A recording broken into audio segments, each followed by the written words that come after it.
고공행진을 거듭하던 국제 유가가 큰 폭으로 떨어졌습니다. 일시적인 하락인지 아니면 확실한 안정세로 들어갔는지 주목되는데요. 증시에도 큰 영향을 주고 있는 유가 동향, 어떤 모습을 그릴지 알아보겠습니다. 김희집 서울대 공학전문대학원 개원 교수 나오셨습니다. 교수님 어서 오십시오. 안녕하십니까. 네. 저는 이게 유가가 갑자기 큰 폭으로 떨어졌다. 원자재 값도 떨어졌다. 그동안 계속 오르는 줄만 알았는데 어느새 이렇게 짧은 사이에 이렇게 떨어졌어요. 짧은 사이에. 네네. 지금 어느 정도 수준에 있는 겁니까? 유가가? 네. 유가가 러시아가 우크라이나 침공하면서 예. 100불에서 이제 130불대로 이렇게 뛴 적이 있었는데요. 예. 그 이후로 이제 등락을 거듭하다가 최근에 예. 이제 국제 경제가 이게 침체로 간다는 그런 우려가 예. 이 경제계에서 많이 나오면서 네. 이 갑자기 이제 수요 위축을 예상할 수 있거든요. 예. 이제 경제 침체에 빠지면 이 에너지 수요에 대한 감축이 일어나기 때문에 예. 사실 수요가 감축하는 부분은 사실 장사가 없습니다. 그러면 에너지는 굉장히 비탄력적이기 때문에 예. 거의 같은 양의 공급을 유지하고 있는 상황에서는 가격이 예. 빠질 수밖에 없는 상태죠. 근데 과연 경제 침체가 올 것이냐 네. 아니냐 이것도 전문가들의 의견이 좀 엇갈리는 부분 아니겠습니까? 예. 그래서 그거에 따라서 향후 가격은 결정이 좀 되지 않을까. 실제로 그렇게 경기 생각합니다. 침체가 올 건지 안 올 건지에 따라서 그렇죠. 수요가 현재는 급격히 둔화는 되고 있는데 네네. 이게 지속될지. 혹시 뭐 이 선물 시장에 투기적인 세력들이 일시 빠져나가나 뭐 그런 건 없었습니까? 그것도 있습니다. 따라서 사실은 수요가 당장 위축된 건 전혀 아니고요. 예. 위축될 수 있다라는 그런 예측에 예. 특히 그 투기 자본들이 굉장히 빠르게 반응하는 거죠. 사실 실물 자산은 그렇게 빠르게 반응을 못 하거든요. 그러니까 사실은 투기 자본들이 많이 빠져나가면서 그동안 사실은 다른 어떤 경제 섹터보다는 에너지 쪽에 예. 투기 자본들이 많은 투자를 해왔었거든요. 최근에. 근데 이제 경기 침체가 오면 에너지 수요 자체가 줄 수 있다. 따라서 가격은 떨어질 가능성이 있다라는 것에 이제 투기 자본이 가장 먼저 반응한 부분이 아닌가 그렇게 생각합니다. 원유만이 아니라 천연가스도 비슷한 흐름일 것 같은데 어떻습니까? 천연가스 가격은? 네, 사실 원유보다는 예. 천연가스가 더 걱정이 많이 되고 있습니다. 왜 사실 원유는 예. 석유는 예. 이게 그 유동성이 좋습니다. 상온에 쉽게 이동이 가능한 그런 물자인데요. 예.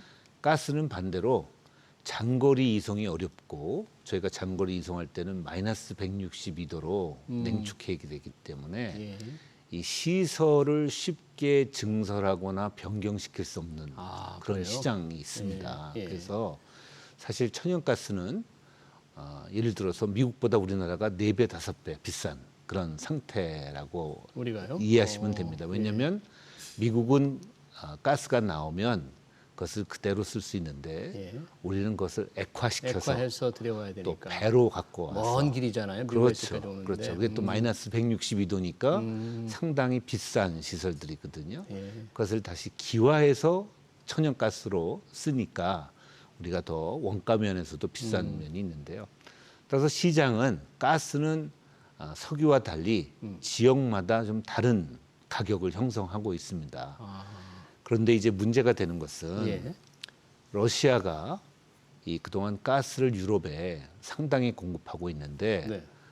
지금 러시아의 우크라이나 침공에 대한 서방의 제재에 예. 반발해서 예. 가스 공급을 많이 줄였거든요. 가스 공급을. 네. 예. 그리고 앞으로는 뭐 끊을 수도 있다라는 그런 위협을 자꾸 하고 있는데 따라서 예를 들어서 독일 같은 경우는 가스의 55%를 예. 독일로부터 수입하고 있는데 그 이미 뭐 반 이상이 줄었거든요. 예, 러시아에서 다 수입하고 있는데 네. 반이 줄었어요. 그래서 그게 충격이 상당히 큰 상태고 예. 가스의 경우는 올해 내내 올 연말 겨울까지도 상당히 비싼 가격이 유지될 것이 예상이 되기 때문에 그래요? 네, 연말 오히려 것이. 가스가 상당히 충격이 큰 그런 상태다 이렇게 말씀을 드릴 수 있겠습니다. 그렇군요. 가스는 뭐 시설 이런 것도 좀 부족하고 그래서 저희는 이제 원유에 조금 관심이 많았는데 원유 같은 경우에는 지금 오펙 플러스 그 생산 이렇게 굉장히 원유값이 오르고 그랬을 때 조금 더 많이 늘렸으면 했는데 현재 생산 증산 상황이 어떻습니까? 네, 다행히 그래도 예. 지난달 말에 오펙과 예. 오펙 플러스, 오펙 플러스는 오펙 국가는 아니지만 예. 석유를 생산하는 국가들의 모임인데요. 두 기구들이 예. 하루에 한 68만 배럴 정도를 68만 배를 네네네. 증산을 했어요. 정확하게는 65만 배럴인데요. 예. 65만 배럴을 하루에 매일 증산하는 것으로 8월부터 합의를 보았습니다. 8월부터 증산하게 됩니까? 네네. 그래서 그게 이제 긍정적인 효과를 줘서 우선 가격이 떨어지는 데 일조를 한 부분이 있습니다. 이제 미국의 경우 예. 이제 조 바이든 대통령 입장에서는 11월 중간 선거를 앞두고 있는 상태에서 지금 미국 소비자들의 불만이 굉장히 고조돼 있고 그렇죠. 또 미국뿐만 아니라 전 세계적으로 우리도 그렇습니다. 우리 기름값이 너무 비싸서 그렇죠. 불만이 많습니다. 네, 지금. 높은 에너지 가격에 인해서 네. 상당히 그 불만이 고조되고 있기 때문에 이 정치인들이 이것을 타개하기 위해서 사실 미국과 사우디는 요즘 관계가 굉장히 안 좋았거든요. 그렇죠. 그 언론인 네, 뭐 네. 피살 사건. 네. 네. 그럼에도 불구하고 이제 미국이 이제 조 바이든 대통령이 사우디를 방문해서 네. 화해의 제스처를 주고 예. 협조를 구하는 그런 모습으로 그럼 뭐 일단 협조라는 에너지 게- 가격을 떨어뜨려야 되니까 네. 그쪽에 증산을 유도하고자 하는 거죠. 그러면 이 합의한 것보다 좀 더 늘려달라 그런 건가요? 예, 그렇게 될 가능성이 있는데, 근데 이제 어려운 점은 예. 사우디아라비아가 늘 원유를 추가적으로 더 생산할 수 있는 은행 같은 역할을 해왔습니다. 네. 물량이 부족하면 더 생산하고 너무 많으면 줄이고. 그런데 이제 사우디아라비아의 공급량도 거의 한계에 가까워 있습니다. 그래서 조 바이든 대통령이 참석을 해서 예. 사우디아라비아에게 부탁을 해서 뭐 일부 물량은 늘겠지만 많은 물량을 기대하기는 좀 어려운 상태다 이렇게 말씀드릴 수 있겠습니다. 증산을 요청을 할 텐데 요청을 하더라도 사우디도 이제 한계에 다다르고 있기 때문에 많이 될 수는 없다. 지금 왜 러시아 제재가 여러 다양한 방식으로 되고 있는데 왜 서방 선진 7개국이 러시아에서 수입하는 원유 가격에 상한선 제한을 하겠다. 뭐 그런 네네. 합의를 한 것 같은데 네네. 다 지키기로 합의가 다 확실하게 이루어진 겁니까? 그게 어떻게 하는 겁니까? 그건? 예, 사실은 정확하게는 예. 이번 7월 15일, 16일 예. 그 인도네시아 발리에서 어. G20 재무장관들의 모임이 있습니다.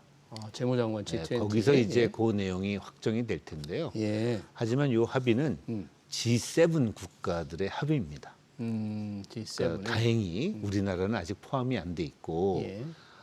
물론 우리 부총리께서 요청을 받으셔가지고 했던 부분이 언론에 나왔지만 예. 아직 저희는 공식적으로 들어가는 상황은 아니다 이렇게 말씀을 드릴 수 있겠습니다. 예. 이제 그것이 주는 의미는 예. 사실 러시아에게 저희는 원유는 작년에 한 5.6% 수입을 했는데 전체 우리 수입량의 물량의 5.6%. 5%인데 저희 기업들이 자발적으로 노력을 하셔가지고 지금 한 3%대까지 떨어져 있습니다. 러시아 원유가요. 원유가요. 네. 또 앞으로 더 줄일 3% 정도. 3% 정도인데 더 줄일 것으로 예상이 되고 있습니다. 음. 근데 원유가 중요한 게 아니라 걱정은 이 천연가스거든요. 천연가스. 근데 우리나라가 사실 지금 러시아의 사할린으로부터 네. 매년 150만 톤의 천연가스를 장기 계약으로 수입하고 있습니다. 우리가요? 150만 톤. 장기 계약은 지금 굉장히 좋은 가격입니다. 지금 천연가스의 문제는 현물 시장, 스팟 마켓의 가격이 장기 계약의 거의 뭐 3배, 4배가 되는 현상이거든요. 예. 따라서 우리나라 입장에서는 만약에 우리가 이 원유 가격 상한제에 들어가서 러시아로부터 가스 쪽에 보복을 받는다면 저희는 이제 150만 톤의 좋은 가격의 물량을 놓치게 되고 그만큼을 이제 현물 시장에서 비싸게 비싸게 사거나 사와야 되는 또는 상황. 물량이 부족할 수도 있는 그런 상태이기 때문에 상당히 우려되는 상황입니다. 실제 그렇군요. 그런 상황이 지금 일본에는 벌어지고 있습니다. 일본은 G7 국가이기 때문에 일본 G7이죠. 그 상한제 적극 참여할 수밖에 없는 상태고. 그러니까 미국의 지금 제넷 옐렌 재무장관이 추경호 부총리에게 러시아산 원유 가격 상한제를 요청했다는 거 아니에요? 네네. 그래서 덥석 받기 어려운 게 바로 그 천연가스를 장기 계약한 걸 러시아가 어떤 보복을 할 수도 있다는 걱정 때문에 네네. 이 받아들이기가 저는 뭐 쉽지가 않겠네요. 가능하면 천천히 많은 검토를 하고 대안을 확실히 하고 예. 받아들여야 되는 입장이 아닐까 그렇게 생각을 하고 있습니다. 외교적인 좀 제스처를 좀 해가면서. 네네네. 그렇죠. 근데 만약에 G20에서 합의가 이루어져서 가격 상한제가 될 때 러시아가 원유 수출을 완전히 줄여버리는 그 보복 조치를 할 수도 있잖아요. 그러기는 쉽지 않다고 쉽지 않아요. 생각이 되는데요. 네. 사실 러시아 입장도 원유를 계속 팔고 재정적인 수입이 있어야 되는 그렇죠. 그런 상태고요. 사실 그 G7은 그렇게 하더라도 지금 문제가 되는 부분은 중국과 인도가 이 싼 가격에 러시아로부터 석유를 오히려 늘려가서 네. 그쪽에는 경제에 도움을 받고 있는 그런 상태이기 때문에 예. 사실 원유는 제재 효과가 좀 미미합니다. 따라서 많은 에너지 전문가들은 석유 가격 상한제에 대해서 예. 그렇게 찬성하는 편은 아닙니다. 효과는 약하고 효과는 약하고 피해는 상당히 클 또 클 수가 수 있고. 있고 특히 가스 쪽에서 클 수가 있기 예. 때문에 가스가 가장 큰 문제군요. 네, 지금 러시아는 현재로서는. 가스를 무기로 예. 특히 유럽에 대해서 예. 그리고 지금은 이제 일본에 대해서 이제 무기로 쓰는 그런 것을 계속 어나운스하고 있습니다. 그러니까 우리도 러시아로부터 지금 장기 계약하고 있는 150만 톤이라고 했지 않습니까? 네, 맞습니다. 이 천연가스 장기 계약분에 대한 러시아의 어떤 조치가 나올지를 좀 예의 좀 긴장하면서 좀 지켜봐야 되겠네요. 네네. 건들지 지금은- 말아야 되겠네요. 네, 러시아. 지금은 뭐 장기 계약이기 때문에 네. 저희들은 꾸준히 150만 톤을 수입할 수 있는 입장인데요. 예. 저희가 자칫 너무 빨리 서둘러서 그런 부분을 할 필요는 없다고 저는 봅니다. 보복을 피해야 되겠죠. 네. 기왕에 좀 천연가스 얘기가 나와서 방금 말씀하신 대로 러시아가 왜 독일에 천연가스 공급하는 해저관이 있잖아요. 노르드스트림 1. 이걸 지금 뭐 정비한다면서 조금 폐쇄를 곧 한다면서요. 네네네. 열흘 동안. 네네네. 매년 있는 거예요? 아니면 네, 원래 그 가스 설비는 예. 여름에 정비를 보통 그때가 이제 비수기거든요. 아. 정비를 합니다. 하지만 서방에서는 예. 요거를 약간 핑계로 많이 보는 게 그 기간도 길고 러시아 입장에서는 캐나다에서 들어올 부품들이 기자재가 예. 서방의 제재 때문에 못 들어오기 때문에 자기네들이 더 이 정비 기간도 길고 빨리 복원을 못 한다라고 얘기를 하고 있거든요. 예. 그래서 서방에서는 약간 그걸 유럽에 대한 가스를 무기로 쓰는 보복을 일부 보여주는 그런 제스처가 아닌가 또 이렇게 많이 생각들을 하고 있습니다. 뭐 정비 기간 지나고 나서도 공급을 안 하면서 뭔가 좀 압박을 하는 그런 제스처도 움직임도 나올 수 있겠네요. 러시아 쪽에서. 특히 올 겨울에 예. 푸틴이 계속 올 겨울이 다가오고 있다라는 것을 자꾸 얘기를 하는데 예. 이제 서방에 경고를 주는 거죠. 특히 예. 유럽에. 그래서 올 겨울이 가스 물량 확보, 가스 가격이 어떻게 될지 그것을 유럽이 어떻게 잘 버텨낼지 하는 것이 아주 중요한 예. 에너지 산업 쪽에서는 가장 큰 화두가 되고 있습니다. 지금. 올겨울 천연가스를 과연 어떻게 확보하고 가격이 어떻게 될지가 최대 화두가 되고 있다. 네네. 네, 그 부분을 좀 주목을 해야 되겠네요. 마지막으로 짧게 이 네. 원유 가격이 좀 일시적으로 좀 떨어졌는데 네네네. 시장 전체적으로 전망은 어떻게 나오고 있어요? 이게 좀 안정세가 되는 건지 아니면 네, 네. 다시 오를 건지 어떻게 봐야 돼요? 사실 전망세는 약간 극단적으로 지금 여러 기관이 얘기를 하고 있는데 예. 사실 저희들이 보기에는 이게 조정을 받는 중이다 이렇게 생각이 됩니다. 조정을 받는 중. 네, 그러니까 뭐 120불, 130불은 너무 높았고요. 하지만 뭐 또 일부에서 예측하는 50불, 60불은 또 너무 낮다고 보여지고요. 예. 실제로 ESG 경영의 그런 여파로 이 공급에 대한 투자를 또 많은 대기업들이 못 하고 못했죠. 있거든요. 그래서 따라서 아주 낮게 내려가기는 저는 어렵다 보고요.